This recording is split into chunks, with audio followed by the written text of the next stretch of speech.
Hey chat, I look fucking crazy. I don't want to hear it. Getting right on into it. On March 19th, I watched Oscar Award winner for Best Picture, Anora. Why? I don't know what she sounds like normally. If that is her normal accent, then like no props, honestly. But I assume that's not her accent.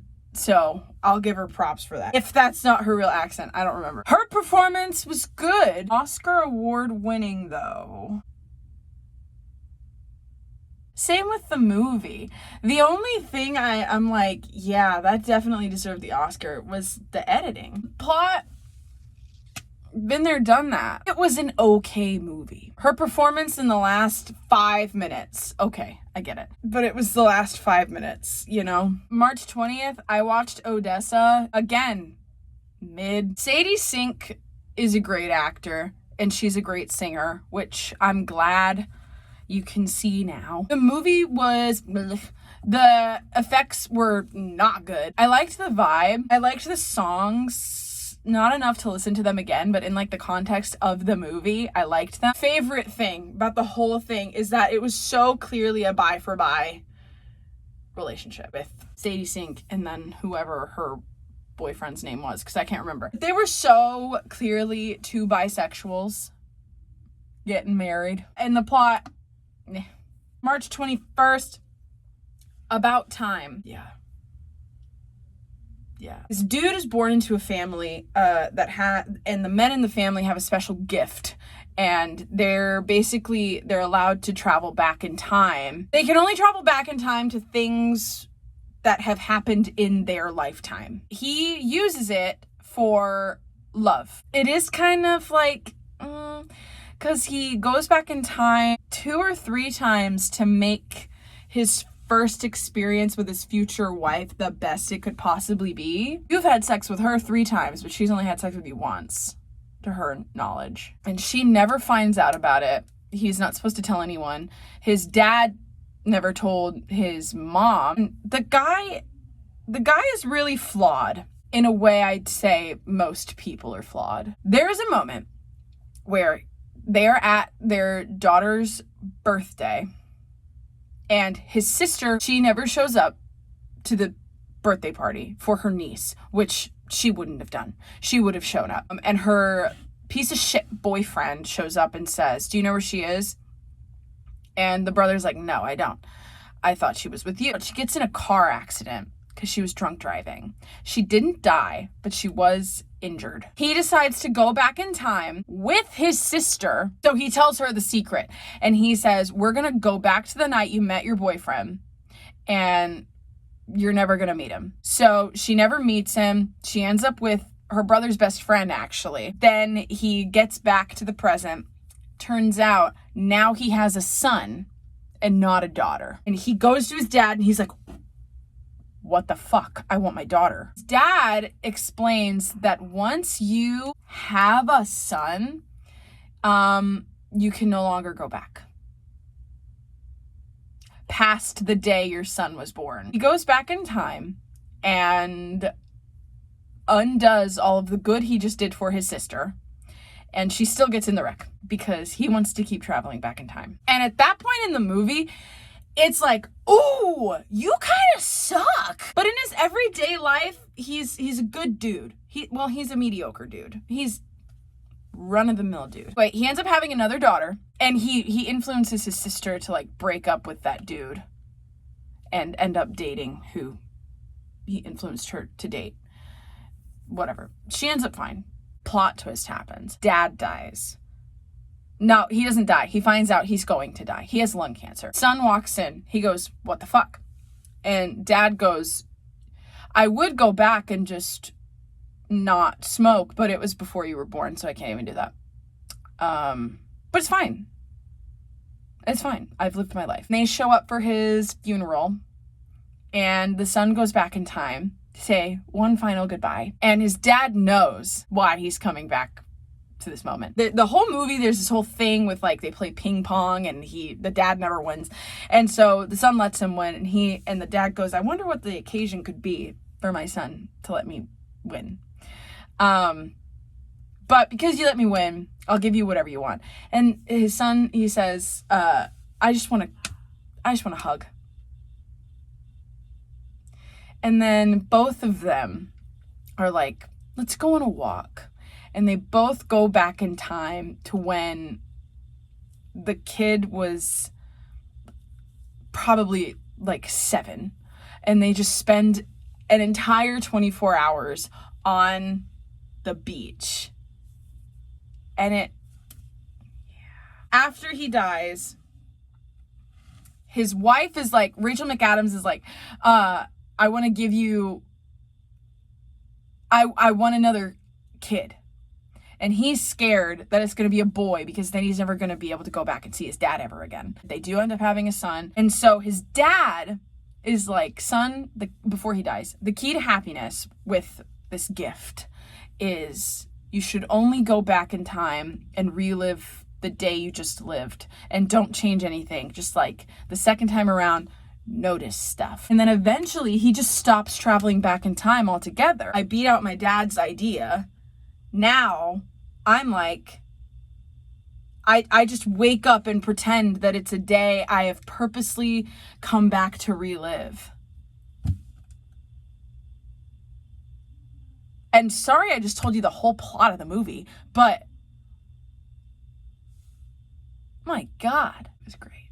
It was really good. The 22nd, I watched Suncoast. Terminally ill brother is dying. Girl feels inadequate. And honestly, she should. The mom in Suncoast can get fucked. Oh my God. I don't give a shit if that's your son's life. Well, I do give a shit for your son that is his life. But you as a mother, you still need to show your daughter, who's perfectly fine physically, some love and compassion. This girl just wanted to have one normal teenage experience, and she was like, I just want to do this. And her mom's out here calling her a slut and a whore and ungrateful. In fact, the mother at one point says she doesn't even have another child. And then eventually the son dies and she does miss his death. And she's like, I have stuff to say to you. And the mom is like, he knows you love him. He knows you're sorry about not doing this, that, and the other with him, whatever.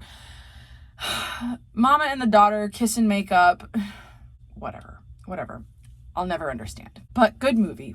23rd, I watched The Menu. That is suspense. That is a thriller. That is what I'm talking about. We've got Nicholas Hoult. We've got Ralph Fiennes. We've got Anya Taylor-Joy. First half of the movie, I honestly, I was like, I thought this was supposed to be scary.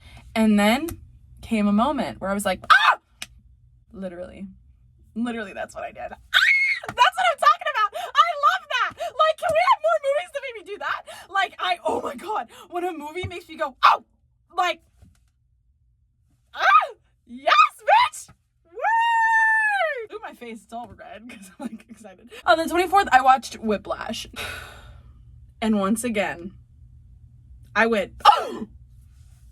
3 times. That's what I'm talking about. That's what I'm fucking talking about. J.K. Simmons is an absolute asshole. Oh my God. Fun movie. Watch it. On the 25th, I watched At Eternity's Gate, which is Vincent Van Gogh's Sorry, I'm American. Sorry, I'm American. And I don't want to listen. Vincent Van Gogh. His last few years before he dies. I liked Willem Dafoe's performance. Okay? I did. I liked the script and how it didn't romanticize Vincent, and it didn't make him look like a psychotic piece of shit that people at the time thought he was. It was kind of choppy, but I think that was the point. There were times when there would be this beautiful music just building up, and then it would just stop. Like, not even at the end of a piece or at a point where it would make sense to stop. It just stopped at a random point in the music. And as a movie viewing experience, not too fun, but then you remember what you're watching, and you're watching the final years of someone who's mentally unstable, and then it makes sense. The color grading changed in quite the same way. The story was told in such an odd way. But again, it's like, it makes sense for whose life you're watching. As a viewing experience of a movie, not great, but when you know the context of the movie,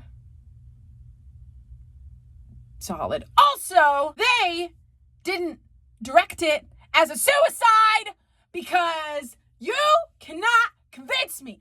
No historian on earth can convince me this fucker killed himself. You can't do it. You can't fucking do it. I'm sorry. He was the happiest. He was getting there. He was getting there. No. No. Read his last few letters to his brother. Read them. My albums, on the 19th, I listened to a German album that I'm not even going to try to pronounce. Thank you, Abby. It was good. Liked the whole thing. The 20th, Odessa. The 21st, Bookends by Simon and Garfunkel. I can't think of any standout, but I had a good time. 22nd, I listened to the Outsiders cast album.